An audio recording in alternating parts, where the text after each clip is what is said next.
Diphtheria, the disease and its impact. Diphtheria is a highly contagious bacterial infection caused by Corynebacterium diphtheriae. It primarily affects the mucous membranes of the respiratory tract, leading to severe sore throat, fever, and the formation of a thick coating in the throat and nose, which can obstruct breathing. Before the advent of effective treatments, diphtheria was often fatal, especially in children, earning it the nickname the strangling angel of children. This moniker vividly captures the terrifying nature of the disease. Diphtheria is caused by the bacterium Corynebacterium diphtheriae, which produces a potent toxin. This toxin leads to the formation of a thick, gray membrane in the throat, making it increasingly difficult to breathe. As the membrane grows, it can obstruct the airway, effectively strangling the patient. This suffocating effect was particularly devastating for young children, who were most vulnerable to the disease. The term strangling angel also reflects the sudden and severe progression of diphtheria. In many cases, children who appeared healthy could rapidly succumb to the disease within days.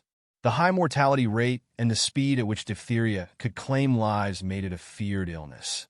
Von Behring's breakthrough.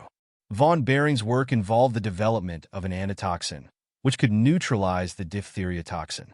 By injecting animals with small doses of the toxin, he was able to produce antibodies in their blood.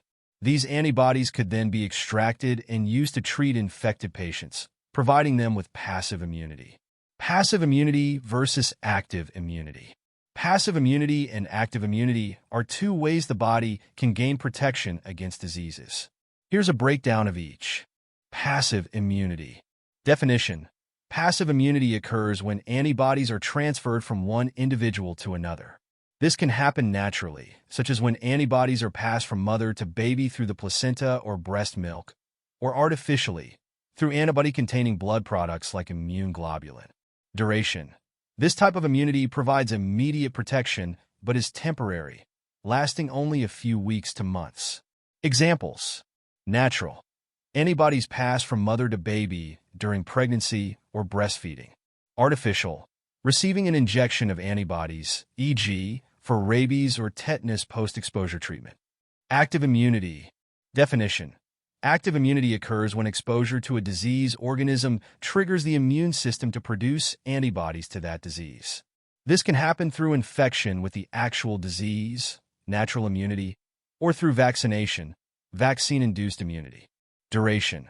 This type of immunity is usually long-lasting and can sometimes provide lifelong protection. Examples: natural. Recovering from an illness like chickenpox, which then provides immunity against future infections. Artificial. Receiving a vaccine, such as the measles, mumps, and rubella (MMR) vaccine, which stimulates the immune system to produce antibodies without causing the disease. The impact of von Behring's work. Emil Adolf von Behring's pioneering work in serum therapy, particularly for developing a treatment for diphtheria, not only saved countless lives, but also laid the foundation for modern immunology and the development of vaccines. What is vaccination? Vaccination is the process of introducing a vaccine into the body to stimulate the immune system to develop protection against a specific disease. Vaccines contain weakened or inactivated parts of a particular organism, antigen, that triggers an immune response within the body. This response helps the immune system recognize and fight the disease if exposed to it in the future. Who invented vaccination? The concept of vaccination was pioneered by Edward Jenner, an English physician, in 1796. Jenner observed that milkmaids who had contracted cowpox, a less severe disease, did not catch smallpox. He hypothesized that exposure to cowpox could protect against smallpox. To test this, he inoculated an 8-year-old boy named James Phipps with material from a cowpox sore. When later exposed to smallpox, the boy did not develop the disease, proving Jenner's hypothesis. Preventing diphtheria. The most effective way to prevent diphtheria is through vaccination. The diphtheria toxoid vaccine, often combined with vaccines for pertussis and tetanus, DTaP for children and Tdap or TD for adults, stimulates the immune system to build a defense against the diphtheria toxin. Vaccination schedule. Ensure that children receive the full primary series of the DTaP vaccine, followed by booster doses as recommended. Adults should also receive booster shots of the DAP or TD vaccine every 10 years.